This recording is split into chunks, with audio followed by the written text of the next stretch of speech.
Hello students, आज हम हिंदी सुलभ भारती कक्षा 7वीं के पाठ क्रमांक 2 फूल और कांटा इस कविता का सुरलय से उच्चारण करेंगे और साथ में इसका सरल भावार्थ का अध्ययन करेंगे।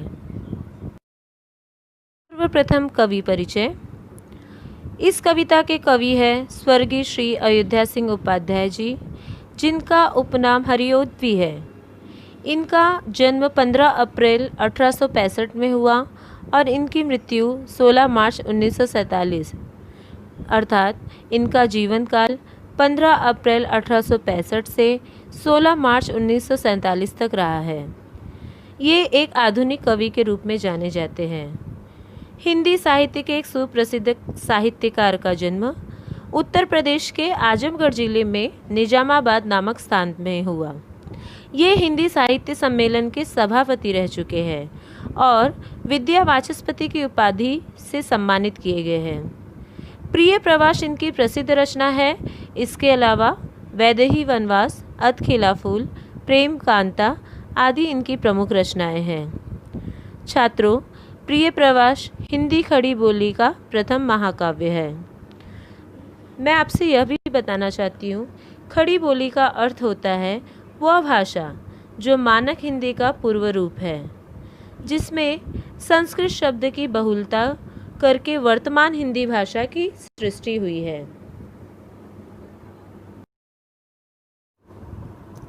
छात्रों, कविता की शुरुआत करने से पहले मैं इस कविता के हर एक पद को सुरलय से आपके सामने प्रस्तुत करूंगी। उम्मीद है आप भी घर पे इस कविता को उसी तरह से रसोच्चारण करके उसे याद करेंगे। कविता का पहला पद कुछ इस प्रकार से है जन्म लेते जगह में एक ही पौधा उन्हें है पालता, रात में उन पर चमकता चांद भी एक ही सी चांदनी है डालता। इसका सरल भावार्थ कुछ इस प्रकार से है। कवि के अनुसार फूल और कांटों का जन्म एक ही जगह पर होता है। एक ही पौधा दोनों का भरण पोषण करता है। रात में उन पर चांद चमकता है और अपनी चांदनी समान रूप से उन पर बिखेरता है। और हम यह भी कह सकते हैं कि फूलों और कांटों पर प्रकृति का समान रूप से आशीर्वाद पड़ता है। उसके ऊपर सूर्य की धूप, रात की चांदनी एक समान रूप से पड़ती है।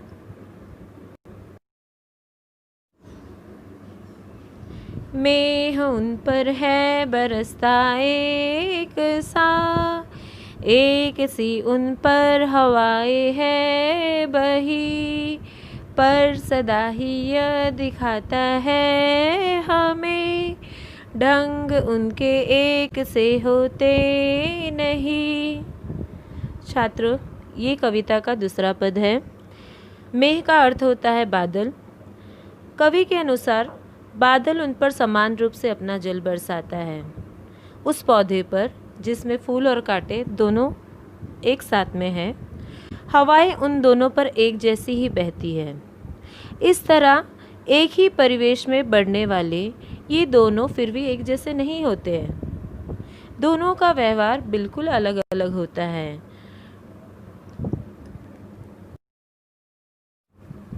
छेद कर काटा किसी की उंगलिया, फाड़ देता है किसी का वरवसन, प्यार डूबी तितलियों के पर कतर, भौर का वेद देता शाम तन।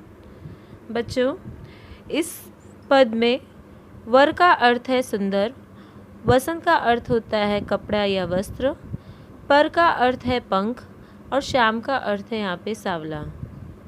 इस पद में कवि के अनुसार वह कहना चाहते हैं कि कांटा का व्यवहार इस तरह से अलग ढंग का होता है जिससे हमें पता चलता है कि वह किस तरह से दूसरों को नुकसान पहुंचा रहा है। जैसे कांटा किसी की उंगलियों को छेदकर लहूलुहान कर देता है, तो किसी के सुंदर वस्त्र को फाड़ देता है।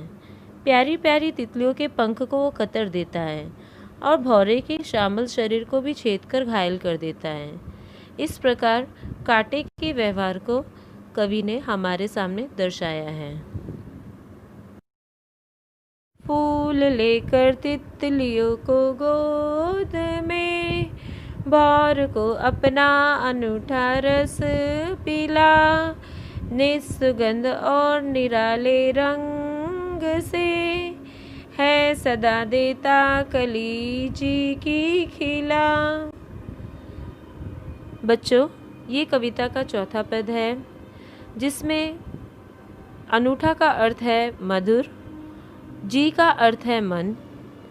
कवि के अनुसार जहाँ पर कांटा दूसरों की उंगलियों को छेदता है, तितलियों के पंख कतर देता है, पर यहाँ पर उन्होंने फूल की प्रशंसा की है। उन्होंने कहा है कि फूल तितलियों को अपने गोद में लेता है, भौरों को अपना मधुर रस पिलाता है। मधुर रस का अर्थ होता है शहद। और कांटे के बिल्कुल विपरीत होते हुए भी फूल अपनी सुंदरता से, अपने रंग के आकर्षण से लोगों को खुशियाँ देता है। तो अपनी सुगंध और सुंदर आकर्षण रंग से वो सभी को खुश कर देता है। इस तरह से फूल का व्यवहार यहाँ पर कवि ने हमारे सामने दर्शाया है खटकता एक सबकी आँख में, दूसरा है सोहता सुरशीश पर, किस तरह कुल की बड़ाई काम दे, जो किसी में हो बड़प्पन की कसर। बच्चों, ये कविता का अंतिम पद है, जहाँ पर कवि हमें यह संदेश देना चाहते हैं कि एक कांटा है जो सबकी आंखों में खटकता है, जो किसी को भी अच्छा नहीं लगता, जबकि दूसरा फूल है जो सबको इतना प्रिय है कि हम देवताओं के शीश पर भी उसे चढ़ाते हैं। तो यहाँ पर सोहता का अर्थ है शोभा देना और सुर का अर्थ है देवता। जिस तरह से हमें फूल इतने प्रिय होते हैं कि हम उसकी माला बनाते हैं, हम उसे अपने मंदिर में सजाते हैं, घरों में सजाते हैं, अन्य स्थानों पर भी हम फूलों से ही सजावट का कार्य करते हैं। फूलों के अन्य उपयोग भी होते हैं, जैसे उसके रस से हम शहद बनाते हैं, सुगंधित इत्र बनाते हैं। और दूसरी तरफ कांटा कोई भी नहीं चाहता, उसे फूलों से अलग करके फेंक दिया जाता है। उसी प्रकार से कवि हमें कहना चाहते हैं कि बड़प्पन की कसर अगर होती है किसी व्यक्ति के अंदर, उसका हृदय अगर छोटा है, वह किसी की मदद नहीं करता, वो कर्म नहीं करता, तो उसके कुल का नाम और शोहरत होने से कोई मतलब नहीं है। अगर वो किसी बड़े कुल का, बड़े खानदान का व्यक्ति है, उसके बाद भी अगर उसका हृदय छोटा है, वह किसी की सहायता नहीं करता, वह कोई कर्म नहीं करता, वह मानव जाति का कल्याण नहीं करता, तो उसके कुल और खानदान की बड़ाई करके कोई मतलब नहीं होता। इस प्रकार कवि ने हमें अंतिम पद में संदेश दिया है। इस प्रकार यह कविता यहाँ पर समाप्त होती है। तो मुझे उम्मीद है आप लोगों को यह कविता अच्छी तरह से सुरलय से मैंने समझाया है, सिखाया है, और इसके भावार्थ को भी मैंने सरल अर्थों में आपके सामने प्रस्तुत किया है। और आप सभी इस कविता का उच्चारण उसी प्रकार से करेंगे और इस कविता को याद करेंगे। इस कविता से हमें क्या सीख मिलती है? तो छात्रों, जैसा कि यहाँ पर हरियोत जी ने हमारे सामने फूल और कांटे का उदाहरण प्रस्तुत किया है, तो आप क्या बनना चाहते हो? आप फूल बनना चाहते हो कि आप कांटा बनना चाहते हो? जिस प्रकार से इस कविता में बताया गया है कि फूल सबको प्रिय होते हैं और कांटे सबकी आंखों में चुभते हैं, तो सभी लोग फूल ही बनना चाहेंगे। तो यहाँ पर कवि ने फूल बनने के लिए कर्म को महत्व दिया है। यदि हम अच्छे कर्म करेंगे तो हम फूल की तरह अपना जीवन व्यापन कर सकते हैं। मनुष्य महान कुल में जन्म लेने से बड़ा नहीं होता, बल्कि अपने श्रेष्ठ कर्मों से बड़ा होता है।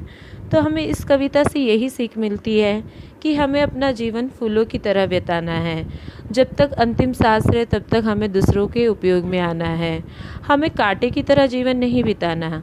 कांटा दूसरों को नुकसान ही देता है और फूल दूसरों को लाभ देता है। तो हमें अपना जीवन फूलों की तरह ही व्यतीत करना है। कविता में आए लय युक्त शब्द। लय युक्त का अर्थ होता है लयात्मक शब्द और तुकांत युक्त शब्द। पालता, डालता, बही, नहीं, वसन, तन, पिला, खिला।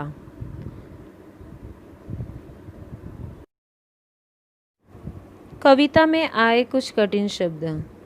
शूल, कांटा, मेह, बादल, वर, सुंदर, वसन, वस्त्र, पर, पंख, भौर, भौरा, वेद, छेदना, श्याम, सावला, खटकना, चुभना, शीश, सिर, सुर, देवता, कसर, कमी। कृति पत्रिका।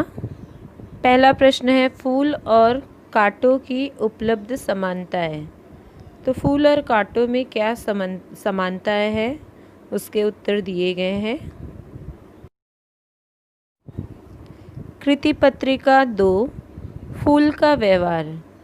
फूलों का व्यवहार तितलियों के साथ कैसा है और भौरों से। इसके उत्तर भी कुछ इस प्रकार से है।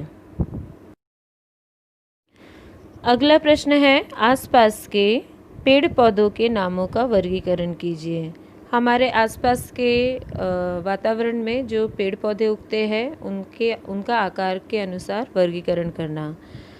छोटे आकार के पौधों में आते हैं तुलसी, पुदीना, गाजर, मूली, टमाटर। मध्यम वर्ग में आते हैं नींबू, अमरूद, शरीफा, अनार। और बड़े वर्ग में बरगद, पीपल, नारियल, आम इत्यादि। अगला स्वाध्याय है निम्नलिखित वर्णों से समानार्थी और विरुद्धार्थी शब्दों की जोड़ियां ढूंढो और अपने वाक्यों में प्रयोग करके कॉपी में लिखो। यहाँ पर मैंने समानार्थी और विरुद्धार्थी शब्दों की जोड़ियां आपके सामने लिखा है। आपको इसे वाक्य में प्रयोग करके अपने कॉपी में लिखना है। समानार्थी शब्द की जोड़ी कुछ इस प्रकार है पुष्प फूल, जल पानी, मेह बादल, पवन हवा। विरुद्धार्थी शब्द रात दिन, छोटा बड़ा, उदय अस्त, सम्मान अपमान। एक वाक्य में उत्तर लिखिए। फूल किनको गोद में लेता है। बड़प्पन की कसर रह जाने पर क्या काम नहीं देती। कौन एक सा बरसता है। फूल किसको रस पिलाता है। यहाँ पर इसके उत्तर दिए गए हैं जिन्हें आप अपने कॉपी में एक वाक्य में पूर्ण करेंगे। अगला प्रश्न फूलों और कांटों के व्यवहार में अंतर स्पष्ट करिए। इस कविता में फूल और कांटों के बीच में क्या अंतर है, इसका उत्तर मैंने इस प्रकार से आपके सामने लिखा है। इसका आपको अभ्यास करना है और अपने कॉपी में इसे लिखना है। सर्वप्रथम फूलों का व्यवहार। तितलियों को गोद में लेता है। भौरे को अपना मीठा रस पिलाता है। अपने सुगंध और आकर्षक रंग से हमें प्रसन्न करता है। सबके साथ मधुर और मीठा व्यवहार करता है। अब कांटों का व्यवहार। उत्तर तितलियों के पर कतरता है। भौरे के श्याम तन को छेदता है। उंगलियों को लहूलुहान कर देता है और हमारे सुंदर कपड़े फाड़ देता है। सबके साथ दुष्टता से पेश आता है।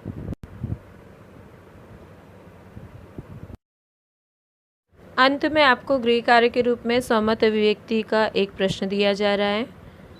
प्रश्न कुछ इस प्रकार से है तुम्हें कौन सा फूल पसंद है और उसका क्या कारण है, निम्नलिखित मुद्दों के आधार पर बताइए। फूल का नाम, उपयोग, गंध। इन मुद्दों के आधार पर आप बताएंगे कि आपका पसंदीदा फूल क्या है, उस फूल का नाम और उसकी क्या उपयोगिता है, उसकी विशेषताएं क्या है।